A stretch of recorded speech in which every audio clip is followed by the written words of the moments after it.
When people increase their capacity to feel, they will heal 99% or more of things that ail them. The thing I love about your work, Josh, is that you're on the ground doing it. You're not a theorist. The first thing we do when we come out of our mother's womb is we take a breath. We're going to come to a point in our evolution in less than 5 years where SSRIs and pills and medications are going to go away. There's a normalization of disassociating from self.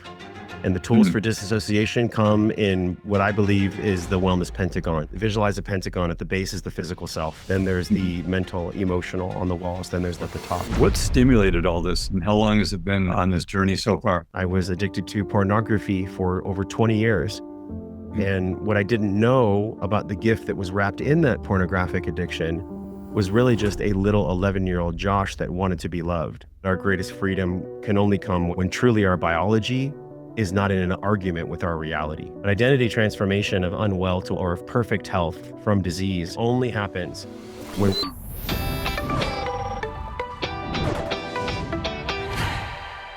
Hi, everyone. I'm here today with Josh Trent, who is a vastly experienced individual I've had the pleasure to get to know a little bit, and we're going to get to know Josh a lot better today. So definitely stay tuned. Josh, I'd love it if you could tell us some personal things about yourself. Also, how you ended up doing what you're doing and what you're most passionate about, and what stimulated all this, and how long has it been on this journey so far? Wow, 3 big bomb drop questions. They all weave together. So thank you. And gosh, I think about even the word activation, I love, because I was activated into a hero's journey really young, born to a bipolar mother and a father who was struggling with his demons. And wouldn't you know it, in a home that made my neural tree feel unsafe, I gravitated towards unhealthy food and then gained weight. And then when I was in high school, I found athletics. But a lot of what I've been overcoming as a coach, as an identity transformation architect, as a podcast host for a decade of the Wellness and Wisdom podcast, has been my activation into the hero's journey, how I came into the world, even in utero with my mother's womb and the stress she was carrying. So what got me into this work was the question that I always knew when I was young, but I didn't know the answer to it. And the question was, how do I live my life well? You adults don't seem to be too happy. What are taxes? What are toxins? What are all the things that y'all are struggling with so much? There's got to be a better way. It's like my soul knew at a very young age. And I've had many dark nights of the soul that have gotten me more purified to be able to now teach what I'm most passionate about, which is emotional epigenetics. And it's the understanding of how we take on energy, which is emotion, energy in motion, how that energy gets stuck, and the specific practices and also the science and spiritual techniques to have that energy move on so that we don't pass that energy on to our children, or specifically me. So that's what I'm most passionate about. It was birthed from my own pain and my own hero's journey, and there's a lot there. Yeah, it's very key, like what I would call a master key type of an understanding, because if you go to the classical Chinese medicine world, and not the traditional is cool, classical's like deep, and it's so much different. And it's all to do with unblocking all blockages, not just going after one or two or three, is going after them all simultaneously, and having the mother who's going to have the child get all of her energy totally unblocked before getting pregnant, and making sure that everything that goes into that baby's body is human. It's not high tech garbage that we're breathing, tire dust, brake dust, all that stuff. So you're striking a major chord. And I really want to get into, we were talking about the epigenetics, the emotional attachment to that. You're deep into breath work. You've done the work yourself. The thing I love about your work, Josh, is that you're on the ground doing it. You're not a theorist. You're a very skilled person in your craft and the things that you do. I don't even like to call it a craft. I like to call it a lifestyle, a way of being. And I would love to hear the biggest rocks that you've moved the fastest, so that people can really gravitate towards and see themselves doing something that you've applied and helped so many people in this world achieve. Sure. The first thing we do when we come out of our mother's womb is we take a breath. The last thing that we do is we exhale before we leave our physical body. And so if you look at any discipline from any continent, contemporary or ancient masters, they're all essentially saying the same thing. And that is the middle way, the Goldilocks zone, is only possible if you do the work to remain most of your life in it. Mhm. And that's why in the Tao, it's talked about, this is the biggest rock that I've moved. I'm getting to that big rock, is to be able to be in the middle of homeostasis when it comes to my emotional body, my entire neural tree, to understand my peripheral nervous system, to have a relationship with my somatic intelligence, and to know the innervations of what goes on with the enteric nervous system and the gut brain axis, and how that spikes cortisol, and how I can use breath to be able to have it be the only lever, the only autonomic lever Mhm. that's both voluntary and involuntary, to be able to modulate my stress. And then, of course, that transcended me into learning about somatic experiencing, and then doing IFS parts work, internal family systems, from the Schwartz method, then meeting Mark Wolin and understanding intergenerational trauma with his book, It Didn't Start With You. And then really it culminated when I met you at the biohacking conference. I just gave a talk called Emotional Epigenetics. And my theory is that none of us are broken. We are all just Mhm. bioenergetically burdened. And so the biggest rock I've ever moved, Ian, is how to use my breath to feel. And the big rock that I'm working on right now is how to access what Hawkins called the master, and that is the bridge of emotion and feeling. And I'm so deep into Hawkins' work right now, I can't even stand it. As soon as we get off this podcast, I'm going to go read Power versus Force and look at the map of consciousness. It's actually on my wall in the studio here. And so the biggest rocks I've ever moved was learning how to modulate my own stress with breath, and traveling around the world for 5 years to do so. And then understanding on a deeper level, both the somatic intelligence of emotional epigenetics, but also the scientific coding of the RNA, the histone modification, and all the other things that go into what turns on and off our genes through our epigenome. It's utterly fascinating. And it all came from, like you said, being in utero and being born to a mom who was struggling herself, and having that be really my soul's journey to figure out how we can feel here on planet Earth. Because when we feel, we can process. And when we can process, we become a river, and we're no longer a dam of illness. Actually, strangely enough, a wonderful thing that you had that as the beginning of your journey, because you wouldn't be doing what you're doing right now if you hadn't had that extreme challenge coming out of the I gate. think about it all the time. Yeah, you're right. I think about that all the time. I know. And I was so angry at it for so long. And then once I realized through studying Hawkins' work that I don't have to be attached to an emotion. I can Mhm. increase my capacity by learning about how my body works, and understanding that feeling emotion can change the way my garden grows. I can either come from trauma or trust when it comes to my experience in life. And for a long time, I was in trauma. I did not trust life for quite some time. And then we hold on to the trauma, and then we can use that as an excuse to do whatever. Let's get rid anything that would be trauma based, even the thoughts, the emotions, the physicality, the financial, the environmental, whatever that is, it can go. And that's the beauty of the work, is that you've learned how to get rid of that and replace it with what's true and what's I'm healing. doing my very best. Yeah, I'm doing my very best. It's interesting when you say the word truth, because I also know how deep you've gone. I remember when we did our podcast together, how much you had gone into healing yourself. And I truly believe, and I haven't even, this is the truth, I have not read Bruce Lipton's book. I have not reviewed Bruce Lipton's material. I understand how powerful it is, but I've come to this conclusion on my own from other teachers that if I am going to heal anything, whether it's cancer, autoimmune, dysbiosis, gut issues, skin issues, they are all essentially connected to my neural tree. And that neural tree is gifting me with messages that I'm either training myself to pay attention to and process, or I'm pushing it down and stuffing it down with the trappings of modernity, alcohol, pornography, unconscious sex, overspending, overworking, et cetera, et cetera. And so we're really at a choice point in humanity right now, Ian.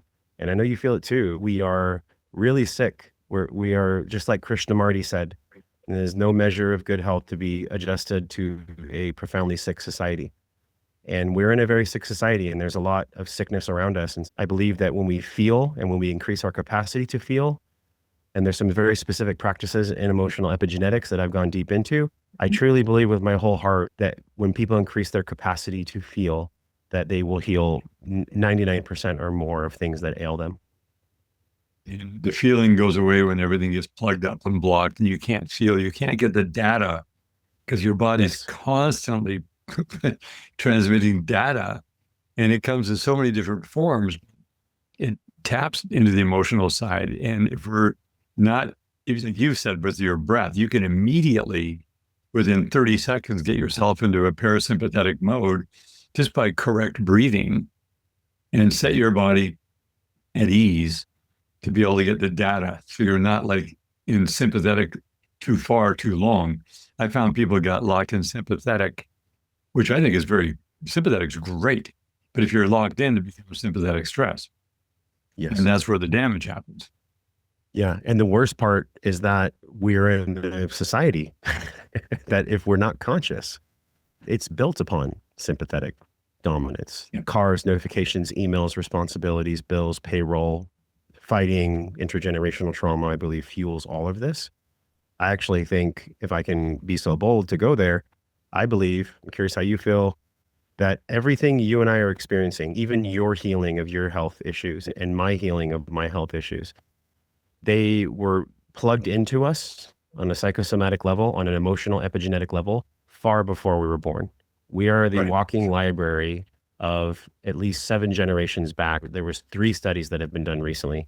One was done with cherry blossoms in mice, where they would shock the cherry blossom. They would have a mouse smell a cherry blossom. They would shock the mouse, and they elicited the sympathetic nervous system response for hypervigilance 2 generations down. That means that the mice who weren't shocked were trained to smell the cherry blossoms.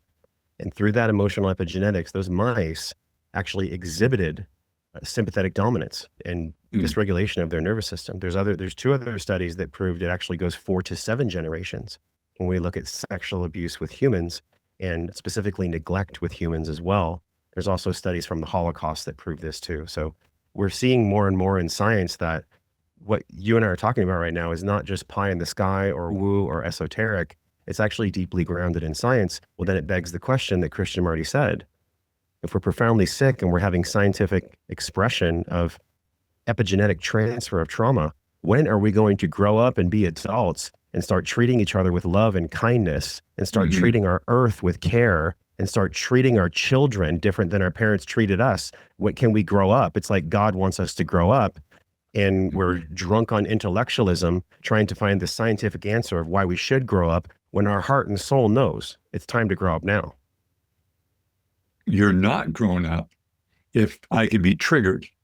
If I could be triggered and have an angry response, triggered to have an unkind or not gentle. Whereas everything that comes at us, the best way to go at it is with gentleness. Getting angry at people doesn't work. It just makes it twice as bad. And then the person could be traumatized by our anger. And we got that passed down, like you said, 7 generations. Yeah. Wow. No kidding. It came on top. And the longer the humans have been on the earth, the more the cumulative intensity of that goes. Yes, just in the same vein of allostatic load with the human body. So allostatic load metaphor could say that one's stress capacity is a bathtub.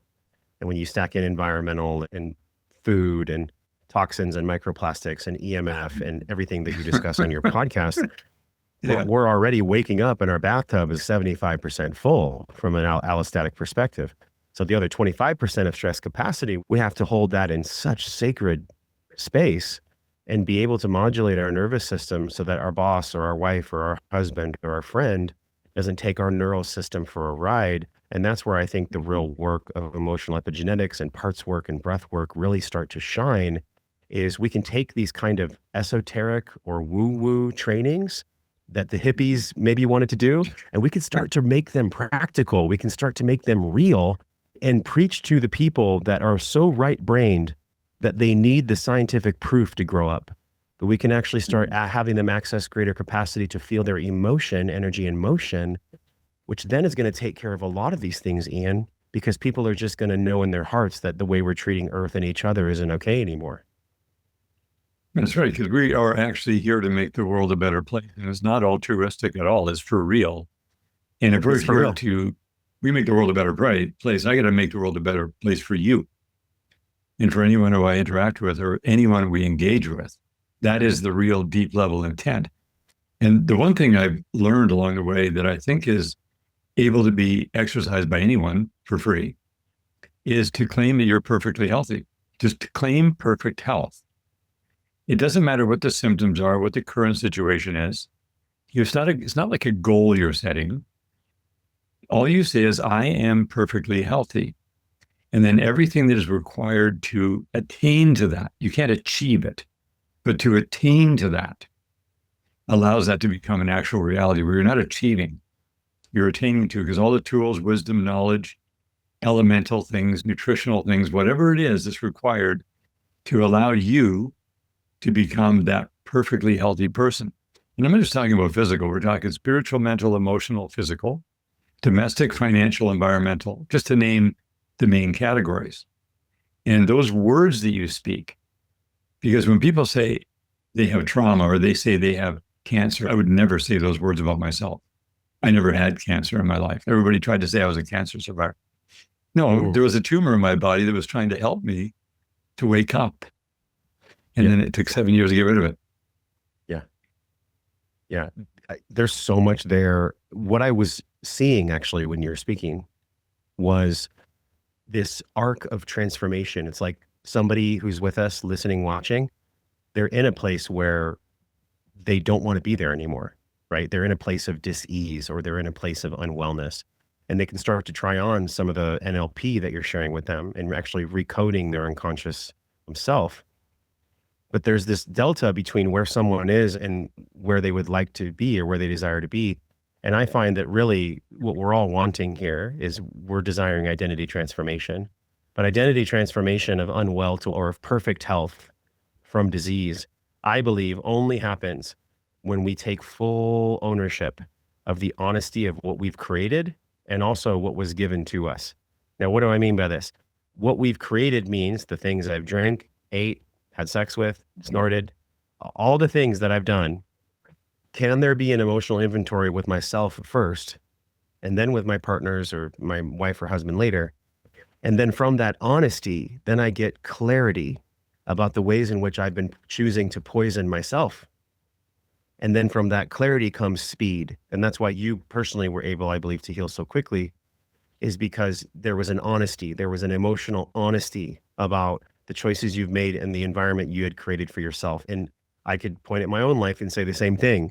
I was addicted to pornography for over 20 years.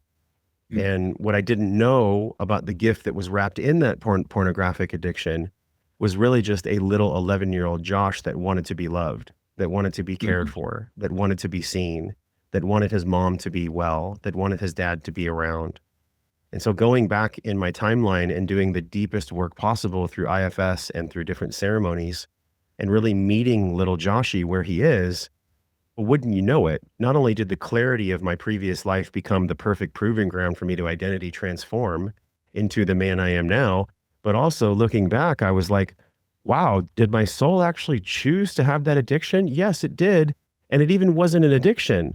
It was actually just a disconnection from me, which is exactly what Gabor Mate states in his work. Addiction is the opposite of connection, either to self or others. And so when I look back on the journey, it's exactly what you're sharing. Words are so powerful because words code the fabric of my reality. So if I'm sitting here on a podcast with you and saying, I'm a recovering addict, Ian, all my unconscious hears is I'm an addict. The universe God only hears yes. God doesn't hear what comes before the words. God just hears yes. So there's a lot here, but I really think, to close it, we're on this arc of transforming ourselves. This identity transformation is really the most powerful thing that I'll do for the next decade of my life, because I myself have done it and I'm still in the process of doing it. And so that's why I feel called to share this with others. That's what emotional epigenetics really is. It's the sacred science and technology of identity transformation. We're all just remembering who we are, Ian. or remembering Mhm. who we are because we're being honest about the choices we've made. And the world we were dumped into was all Exactly. conditioned entirely to get us to abuse ourselves in whichever way possible, from little to great. People abuse themselves enough, they pass, they don't make it. But you just look at the abuse. I touch some pretty soft nerves that are very tender, even mentioning something like alcohol. The study that was done on alcohol in the UK by Dr. David Nutt found out that alcohol is the number one worst drug on earth that does the most damage on the most people in the most ways, from equipment to physical damage to domestic damage to the violence to you name it, is number one. And yet it's absolutely everywhere and it's totally accepted by pretty much everybody. Yeah. I'm not saying that you couldn't have a teaspoon of port or something for medicinal purposes. I'm just like, broad stroke though. What on Yeah. earth is that all about? Yeah, I think the normalization of disassociation is what we're talking about, right? There's a normalization of disassociating from self. And the tools for Mhm. disassociation come in what I believe is the wellness pentagon. This is the model that I teach. So visualize a pentagon. At the base is the physical self. Then there's the mental, emotional on the walls. Then there's the financial and spiritual at the top. I believe that when we're nourishing all five sides of our pentagon, if you look at bioenergetics and metaphysics, specifically in sacred geometry, the pentagon represents wholeness or harmony.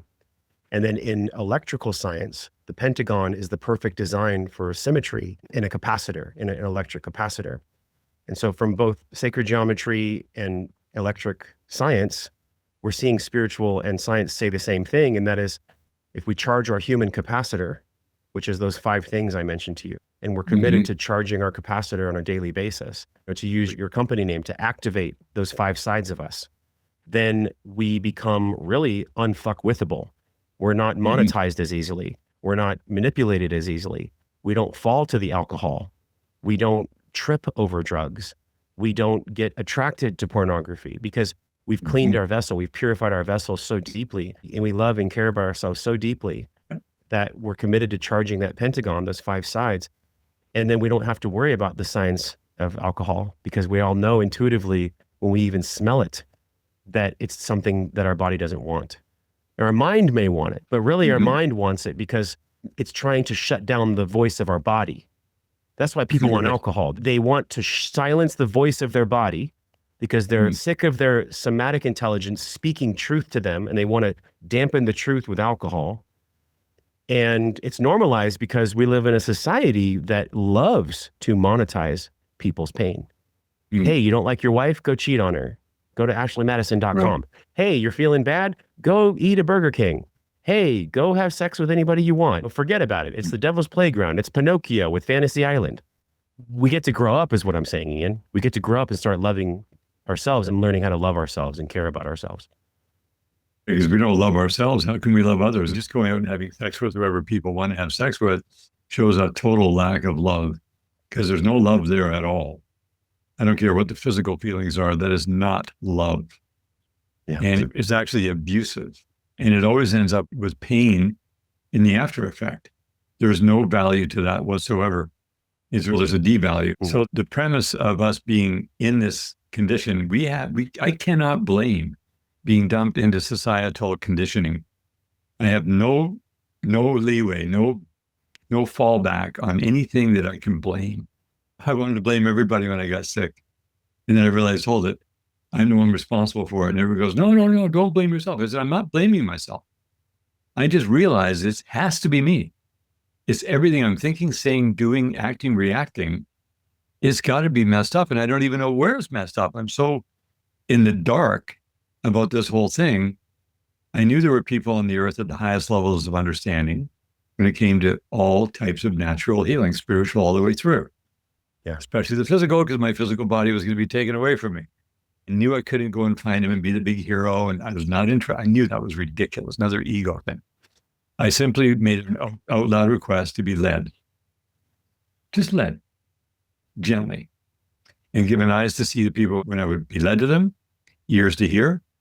And the one thing I did commit to, which was very daunting, I think we talked about this once before, I said, I am willing to do whatever it takes to be perfectly healthy. If I have to suffer, so be it. If I have to have fun, so be it. Money, time, energy, so be it. I'm wide open and game on. And it was like I heard a voice say to me, we'll see about that. Uh-huh. You're going to have to slap the inside of your elbow for 5 minutes with an activator to get all your lungs and all your heart cleaned up, which is core central to your breathing. And it's going to blow up and swell up and turn dark purple and black. It's going to hurt like the dickens. It's going to take a week to drain. But your lungs and your heart are going to be cleaned right out from all this stuff that's stuck, all the energy blocks, all that garbage, whether it's trauma or physical, it doesn't matter. It goes and is visible. And when I first saw that, I was like, what? I actually secretly didn't want it to be true, but I knew in my gut it was true. And as soon as I did it, I found out it was true. And then I realized I was going to have to tell people about this because of the truth of it and the profound nature of it. Yeah, the truth is not easy. Sometimes you get bruised. Sometimes you get a bruise when you practice the truth. And actually, in this vein of truth, if we talk about energy, right? Earlier I mentioned energy is in emotion is the equation of emotion. Energy is in motion. That's what emotion is. And so if we really want to get down to the truth of emotion, energy and motion, Dr. Jill Taylor, really brilliant psychologist, her brother had schizophrenia, unfortunately, and that drove her deep into the work. And she started mapping out the brain and going deep into the actual electrical system of the brain. And she found, Ian, that we only experience an emotion for 90 seconds. Isn't this amazing? Really? Jill Taylor found that we only actually experience the voltage or the differential of sadness, guilt, anger, fear, shame, disgust, the major emotions. There's many more. But we only experience them in our system, in our neural tree for 90 seconds. So then I thought to myself, what makes this loop? Why do we experience pain for decades? What is this all about? And what I found was it was really about the belief. It was the B of what I have learned from Nir Eyal and Charles Duhigg and other behavioral psychologists. I created my own model. It's called the BTFA loop. It's belief, thought, feeling, action.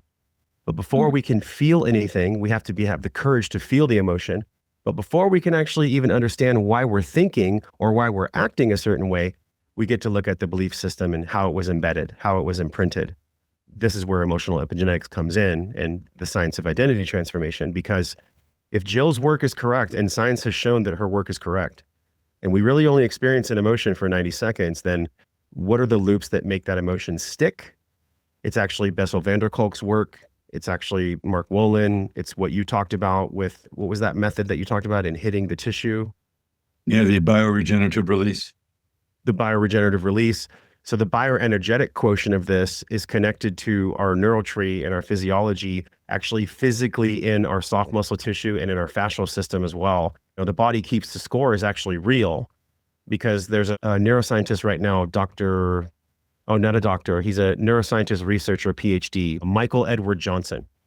And he's proposing this latch theory when it comes to the body actually having a score, where he's in the process of proving this theorem that between the fascia and the smooth muscle, that you can actually palpate through manipulation or through breath work or through different postures, and you can tension and release the space in that fascial tissue and smooth muscle. And you can actually measure the results of someone's nervous system, their homeostasis, as they go through this delatching process, if you will. So it's taking Bessel van der Kolk's work, and it's finally, after decades now, quantifying the fact that the body actually physiologically does have a scorecard. And we cannot have trauma stay in there, and we cannot add more trauma onto it without having some kind of postural issue, digestive issue, endocrine issue. All these things are all related to energetically what Bessel's calling the score, and what Edward Johnson is calling the latches, or what Jill is calling an emotion lasts 90 seconds. All these things are overlapping. All these branches of science are starting to overlap now in 25. And I believe, Ian, in the next 3 to 5 years, through the use of AI and through all of these convergences of disciplines, we're going to start to see insurance companies say, oh my God, they've got us. We're going to start to see pharmaceutical companies say, oh my God, the gig is up. We can't just give people pills anymore. There's too much Right. science coming out about somatic experiencing. There's the Latch theory. There's Bessel van der Kolk's work. There's Jill Taylor's work. There's Ian Clark's work. There's Josh Trent's work. Oh my God, it's too big now. Look who's been on Oprah. Michael Edward Johnson's on Oprah. We're going to come to a point in our evolution in less than 5 years. I really believe this, where SSRIs and pills and medications are going to go away. For sure. Statins. Wow. Statins. The whole deal is, like you mentioned, the fascia. I love it. Well, the first day was November the 1st, 2017, when I found out about the inside of my elbow on both sides, heart and lungs, liver, gallbladder, spleen, and so on, and then the back of the knees for the pancreas and the kidneys. Then I find out by practice that it's one and done. Or you can do a lot of different things like gua sha and cupping and all these other different things. You got to keep them going and going ad nauseum forever, because they don't complete the cycle. This completes the cycle completely. You can do it 1 year, 5 years, 10 years later, you're going to get nothing out because it's already released. So this action, you do your entire body, by the way. You do the main organs, then you go and do the big joints, the shoulders, the hips, the knees, the ankles, the elbows. You do every wrists, anything that moves and has strength rolling through it, it completely clears it. And the body is jammed full of darkness. It's as dark as hell. It's black, purple, brown, red, whatever. It's dark. And when that goes away, all the light, because we are light bodies, the light can now shine through us. It releases all the fascia that is glued to those muscles from all the abuse, from all the trauma, from all the whatever. And it just sets you free. So I'm a living, breathing example of this, because I've done so much work myself with it, but I've helped so many people. I think that is a movement that goes out, and it doesn't cost a person a single dime to do this. It costs a bank account full of courage. And courage is awesome, because we can encourage people. You can encourage yourself. You build courage in your bank account by doing these treatments. The next treatment is easier. The next treatment is easier. Are they less painful? No. Sometimes they're more painful, because it doesn't cause pain. It releases the pain. That's why it's bioregenerative release. It doesn't cause it, because if it caused it, the treatment would do it every time.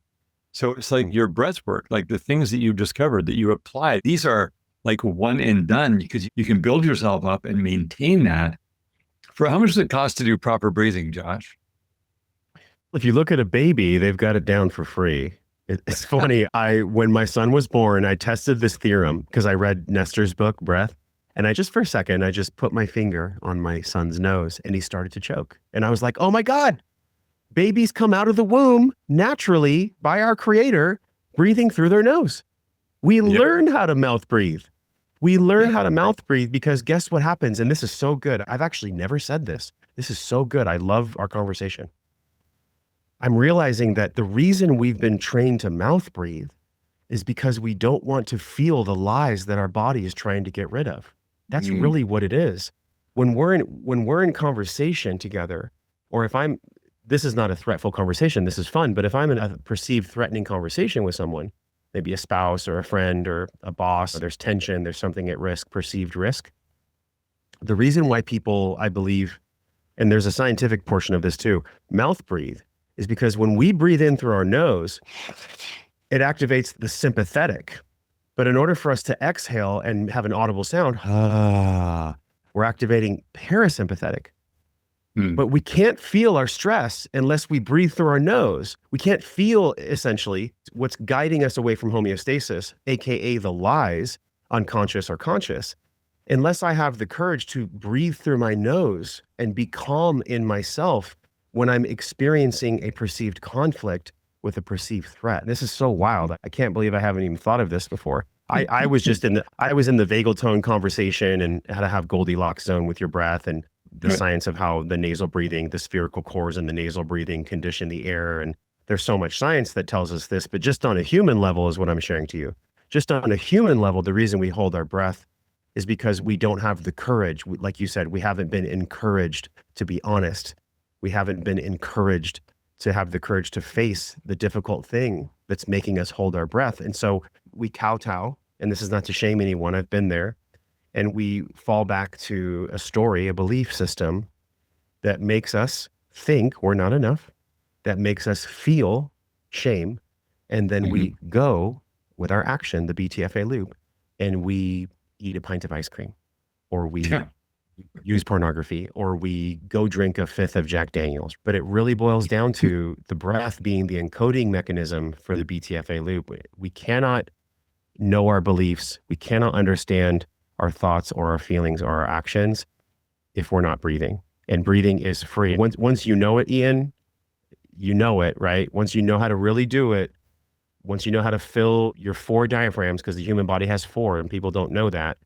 And once you know how to breathe to the back of your ribs and into your chest, and once you know how to have cathartic breathing, do the holotropic mechanism and box breathe and circle breathe. And once you get it, you can't unget it. You've trained your system. You have muscle memory to do it forever. And then we're talking about creating more honest people. And when honest people walk the earth, becomes a beautiful place to live. And this strikes a chord with the pathways of all the air movement. We're born in the earth. Nobody gave us an invoice for our body. Nobody's figured out how to charge us to breathe air. And we breathe naturally, automatically, unintentionally, 11,000 liters of air a day, 4 million liters of air a year, 40 million liters every 10 years. And all the pathways that the air goes through get plugged up because of all the nanoparticles. And back in 2016, I did this thing for 90 days. It only needed to go for 80 days because the last 10 days, nothing happened. But I laid on my bed and put my shoulders over the edge, put my head right upside down. And I put this thing in my sinuses called Perfect Nasal. And it's just a spray. It's a very special concoction a friend of mine came up with, who's a genius formulator. And he worked on it for so long to perfect it. He's even improved it since 2016. But I did that for 3 minutes a day for 90 days. And for the first few times, wow, it was quite sensational because of all the microbial stuff that are built up in the tissue here. But then it goes up in here, it cleans it all out, goes all the way back around in front of the ears, all the way to behind the head. And it took 80 days to get all the junk out of my body, which I was at that point 58 years old. And it was incredible. I remember smelling oak and maple dust a month in. I'm like, where's that coming from?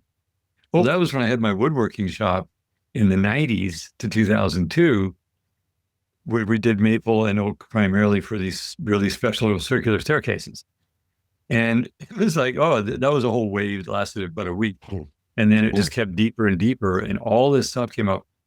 To this day, since then, since 2016, I can breathe through my nose, perfectly open both sinuses. Never one or the other. It was always one or the other were plugged. And then the lungs, I don't know if I told you this. Did I tell you about the sea minerals in the water that clear my lungs? Yes. Yes. I remember. So that was month number 7 and month number 9. I hacked up all that white glue because I was drinking so much sea minerals, purified sea minerals and water. Hacked up all this glue with month 8 in between as a break for whatever reason. I think it was one lung and then the other lung. And from then on, massive capacity on both lungs. So now you're talking about 4 different diaphragms and getting those diaphragms trained because we only think about the solar plexus one. Sure. I never heard of 4 diaphragms before today. And so I'd love to hear more about that. And also, how can people engage with you to learn these things? Oh, yeah, sure. Man, this is great. I think I love your approach because to remineralize and to use, let's be honest, nature's wisdom to clear out the body, because we are nature and nature knows how to heal nature. I always tell my son, whenever he gets like a cut or he falls down, I go, don't worry, it's not forever. Your body knows how to make it better. And he'll say that to me now. He'll say, Daddy, it's not forever. I got a cut, but it's not forever. My body knows how to make it better. And I'm just like, oh, makes me want to cry. It's so beautiful. Awesome. because that's what you're talking about, right? You're talking about taking in nature to heal nature, which we are. Now, that's top down, but it's also bottom up. Bottom up means that in our perineum, that's where the CNS fluid actually goes down. So it starts in the back of the cranium. Our first diaphragm is on the back of the cranium. It's where this cerebral spinal fluid rotates, and that's how it goes down into the spinal column. Then we have a diaphragm in the upper limit here in the throat. It's actually where the cerebral spinal fluid flows as well. So it's a muscular diaphragm. It's not an air diaphragm. So it's a diaphragmatic movement, almost like peristalsis. Then we have the actual diaphragm itself, which is a billow-shaped pillow-looking thing that's rested on our rib cage. Then we have the sacral diaphragm, which is that space on the hara between the belly button and the sex organs. So there's an energetic center there that's also a muscular diaphragmatic movement. And then, of course, we have the perineum, and that's the fourth diaphragm. So it goes down in that order. But what's happening really, and Montauk Chia talks about this in his work, when we're doing semen retention, or when you yourself are laying on the bed and you're exposed, your whole body is in an open position, right? Instead of a flexed position, you're in an extended position. That cerebral spinal fluid and also our energy gets to flow much more beyond breath, because people think of breath as just we're breathing into our diaphragm. When you're breathing, however, the intercostals and all the muscles in the body get pushed and pressed and released when you're doing chest and stomach breathing. And that starts to push against all the pieces of our spinal column and help to move that spinal fluid up and down from the cranium to the perineum. So it's way much more than just one diaphragm. There might be one air diaphragm, but there's three other diaphragms from a musculoskeletal perspective that actually start moving energy and that cerebral spinal fluid. So that's why we have, quote, 4 diaphragms. But what's fascinating about this is, whether you know the science or not, is when you put your body like you did on your bed in an extended position, or seated upright and tensioning your perineum, or laying on the ground, you can start to see people extend their spinal column. And when they extend their spinal column, they start having more capacity for their diaphragm to travel. And when they have more capacity for their diaphragm to travel, they start bringing in more oxygen. They start moving energy in that spinal column like they've never moved before. And then if you want to go real deep, Ian, this is the last part, then you can start practicing holotropic breathing. You can start having mystical experiences from hypoxia, from intermittent hypoxia. And you can start to have the body, those latches, like I talked about earlier, from Michael Edward Johnson's work. You can start to have clam hands. I don't know if you've ever done this when you've been doing breath work before. No. People will experience hypoxia. Their spinal column will be open. Their diaphragm can travel more distance. Their cerebral spinal fluid is traveling. All 4 diaphragms are moving energy. Then you put them into hypoxia. So you have the spinal column and the musculoskeletal structure, increased energy flow, but then you're taking away the oxygen. So then what are we doing? You're putting all that pressure on the tissues. People's hands clam up, their mouths start closing, and then you have them do a breath hold. And then you have them release. And then you have them bring in more oxygen. And guess what we're doing? We're palpating the entire musculoskeletal system, because through hypoxia, you're getting that charge where all the blood is getting pressed into the organs. And then you're getting all that hypoxia where the clam hands and the pressure and the tension. And then what happens, just to quote Michael Edward Johnson's work, you're getting the release. So you're getting the tension, then you're getting the release. You're getting the tension, then you're getting the release. And I think from a bioenergetic perspective, what we're going to start seeing more and more of is when you combine breath work with somatic practices, and even what you were talking about with the hitting. I haven't heard of this yet, but I'll definitely check it out. These are all bioenergetic practices. The more we can synergistically combine bioenergetic practices like somatic experiencing, breath work, IFS, with even some mild psychedelics as well, we're going to start to see people have rapid healing, because it doesn't have to be this long. We do not have to suffer as much as people think. That's right. In fact, we can completely drain and purge all suffering, 100% out of our entire being. And we will use suffering to do that at times, because if there's suffering embedded, the suffering process of getting it out is one and done, is final, is gone.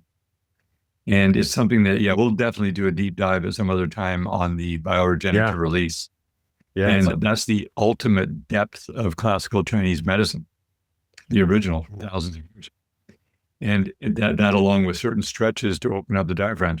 Interestingly enough, my tumor formed in the perineum, and it grew big, grew a third testicle, grew into the rectum. It was a pulsating mass because I wouldn't let them touch it.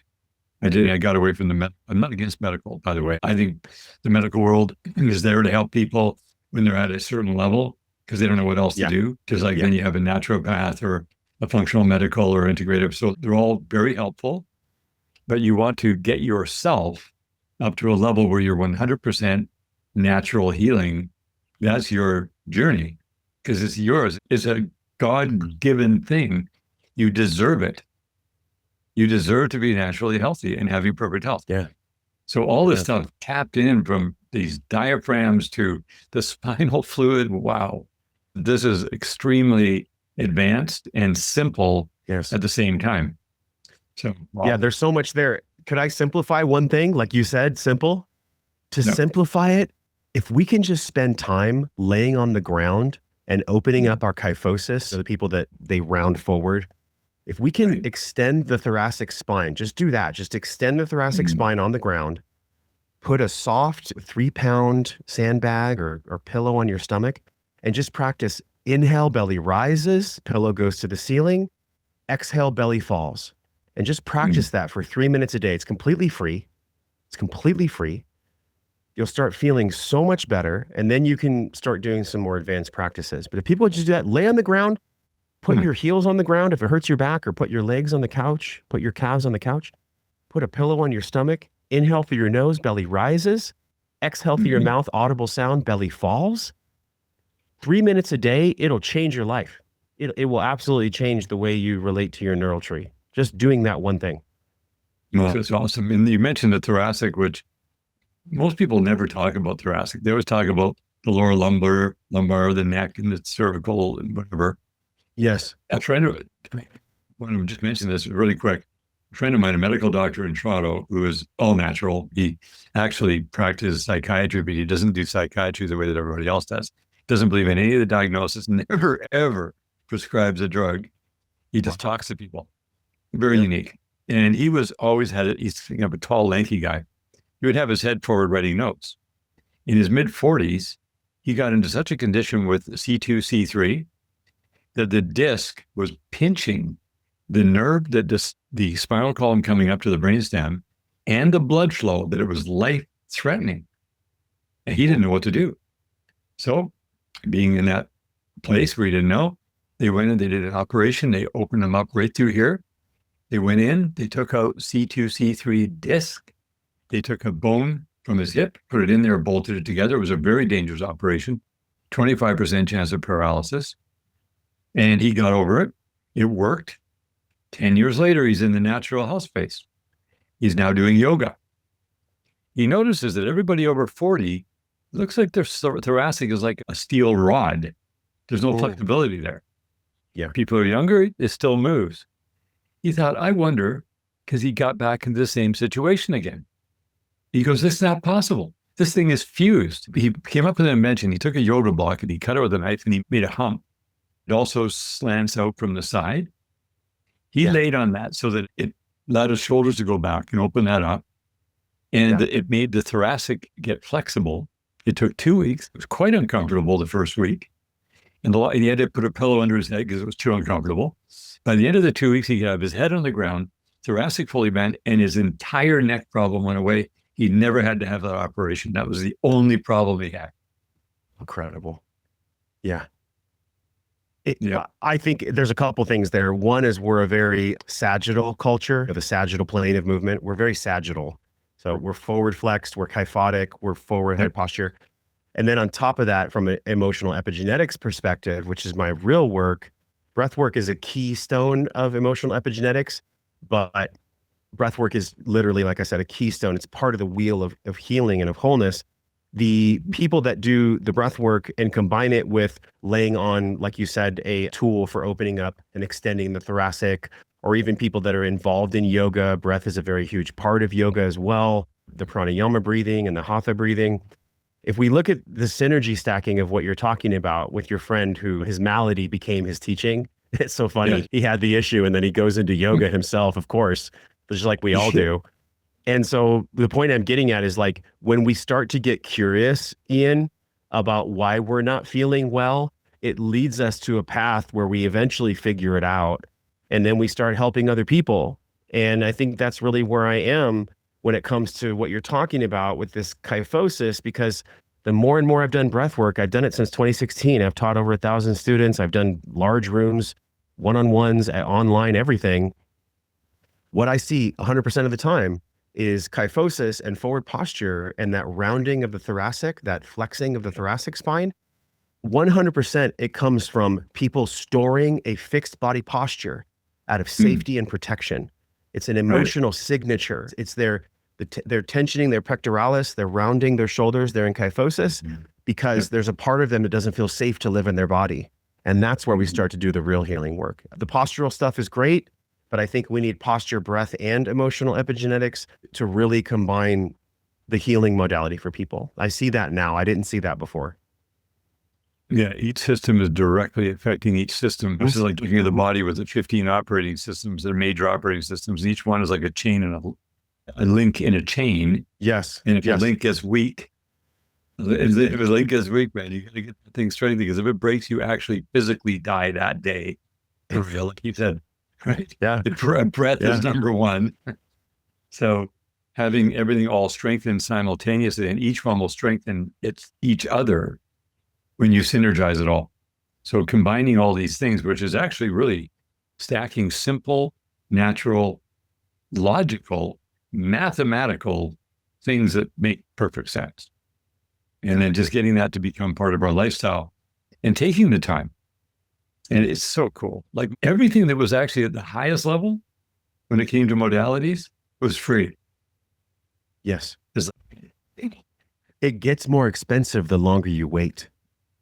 That's the hard part. We live in a world that I believe requires smart supplementation. I do. We don't live in our grandparents' world anymore. And if you look at our oceans, our soil, our food, I wholeheartedly believe that smart supplementation gets to be a part of everyone's life, period, full stop. Now, on top of that, however, what we're really talking about here is we want to feel free, but I believe that our greatest freedom can only come when truly our biology is not in an argument with our reality. If my biology is keeping a score that is the opposite of what I say my reality is, or what I think my reality is, I am always going to be at war with myself. I am going to have symptoms pop up. For your friend, it was his neck surgery. For me, it was pornography. For you, it was that C word. But all of these things happen to wake us up, to put a gong over our head and slam it with a hammer. So we will finally wake up and really grow up for life and realize that being an adult and caring about yourself and loving wellness and making wellness a hobby and being so curious about how you can be more well at all times, even if you are in perfect health, there's still more to experience from being in even better perfect health, and let that curiosity guide us. What I'm saying is being an adult and having our biology match our reality, it doesn't have to be so serious, man. Like all this stuff, we are such a serious culture. One of the core pillars in my method of my teaching for emotional epigenetics, I call it the life method, is actually raising your frequency.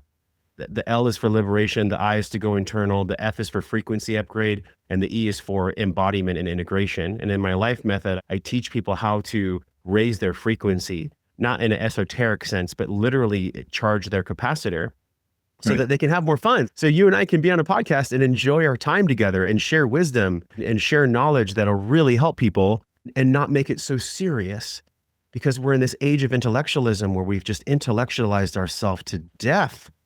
And we don't trust the medical system, because the medical system, Ian, is so full of people that sit on a throne of self-righteousness that they can't even admit when they're wrong. And so there's a lot here, but to round it out, I believe that freedom comes when our body, our biology is in alignment with our reality, what we say we think we are. That's right. It sets you free from the bondage of what I call the death culture, where people have their bucket list. I go, dude, what are you doing with a bucket? Because I'm not interested. I'm not going to be kicking the bucket. So I don't need a bucket list. I have a dream list. Exactly. Exactly. I love that. If it isn't fun, it shouldn't be done. People, what about the slapping thing? That's not fun. I go, actually, it is fun.